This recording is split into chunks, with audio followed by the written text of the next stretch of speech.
I'm talking about somebody who is acting like you and me, looking like you and me, absolutely undetectable. No. And still could be furthering, or could even be... If they are, they're not J-rods. If they are, they're not J-rods. Orions, possible. They are very, very brilliant people. The short interactions, very short interactions that I had with them, I was impressed, whereas I would not want to be spending that much time around P-45s at all. I would have enjoyed. In fact, I would have felt privileged speaking with them further. Are you talking about, when you say Orions, are you talking about the Nordics? I think that's how they're usually they've been called talls or tall. Yeah, but I mean, they're essentially you know, the anthropomorphic, very tall human beings with blonde hair, very large eyes, very blue, pretty eyes, larger than our eyes, as in ratio to cranium size. The orbits are larger, etc. Just brilliant. Just absolutely brilliant people, and what I found most intriguing about them is how they modulated what I consider their brilliance through emotion. The emotions coming from them were so less rudimentary. They were so more complex than what even I experienced with Kaela. I would have really enjoyed spending some more time with them. Okay, but they're here on this planet interacting with us. Well, they interacted with us. I'm not certain if there are presently any on Earth or not right now. Okay. I would say that you know, they're 50,000 years, a little more than that, ahead of us.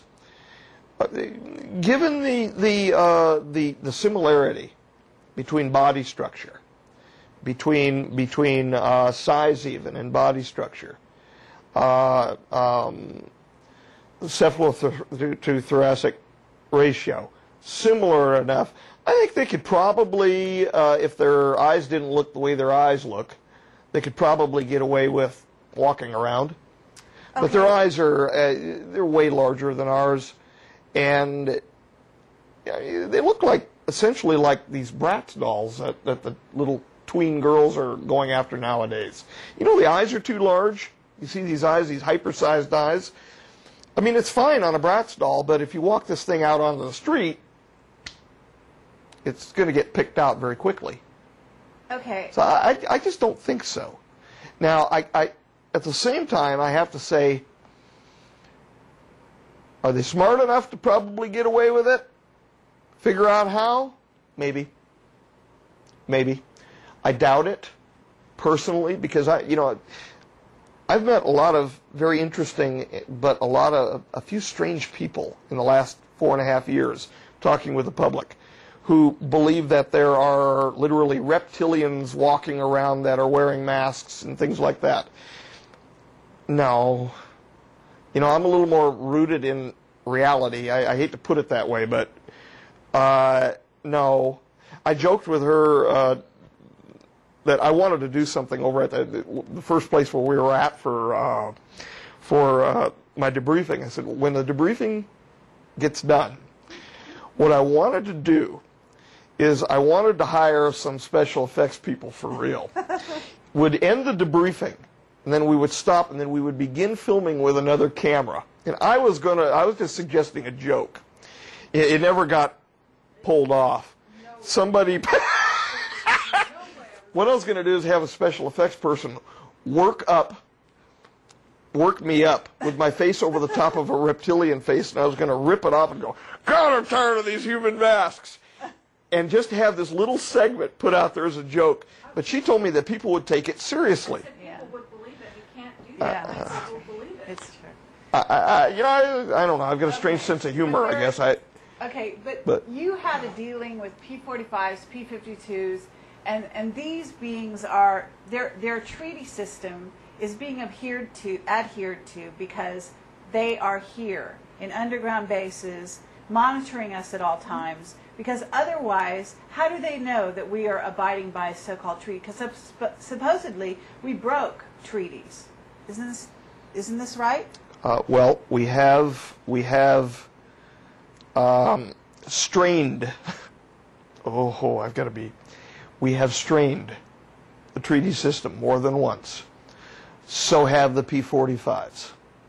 Right. So we have in fact come into conflict with one another at certain times. These conflicts have been amicably resolved. And we are presently in an amicable state with one another.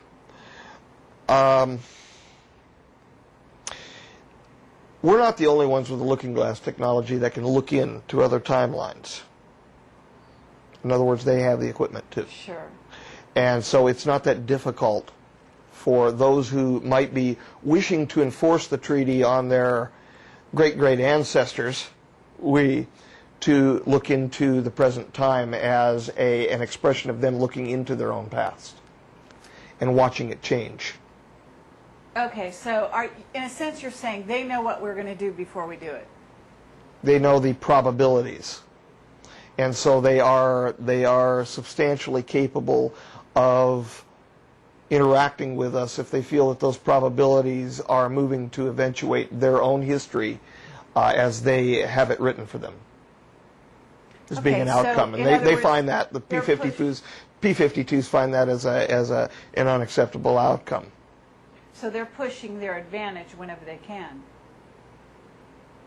They're pushing the advantage of not justifying their own past so that they may either split off on their own timeline, but that their own history would not eventuate a catastrophe. Now, if you consider that pushing their own advantage, sure. Now, the P-45s, the characterization that you placed pushing their own advantage, I would say that that was an appropriate characterization. Well, that they would be, yeah. The P-52s are much more amicable and a little farther along. I just say that they're a little more spiritually adept, the P-52 Orions, certainly more than the P-45 J-Rods. They're extremely mechanical, very, very logical, yet ruthless. Extremely. You're speaking of the P-45. Yeah, they have no problem picking up somebody like me out of the middle of a park and shoving a probe up his wazoo to test him. Yeah, they've got no problem with that at all. I have, however, a substantial problem with that. I think other folks who have been largely abducted, not everybody, but a fair number of them also have a problem with that. Okay, what about the idea that we have somebody, Jim Sparks, I don't know if you know who he is. He's written a book called The Keepers recently. I'm aware of Jim Sparks, as he is the personal friend of a couple of folks with whom we became close acquaintances. Okay. So he's telling us that he has conscious recall of his abduction experiences, and that groups of people were abducted by what sounds like P-45s because they have real issues with control, and put in front Boy, that was said nicely. and put in front of computer screens and shown, scenes of the Earth, first a beautiful Earth and potentially, fantastic futures, and then shown the opposite of that, so that what would be generated in these people is a love of the planet and a desire to make it a better place. And also there is an aim to this.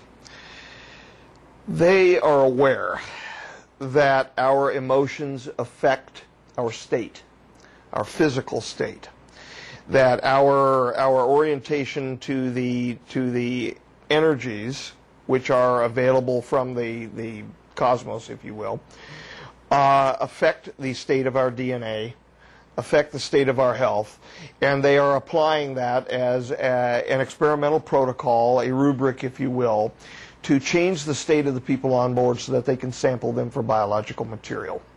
The fact of what we take away from it is aside the point. That is just whatever we take away, and then it's our take on it, and then a person, an experiencer, if you will,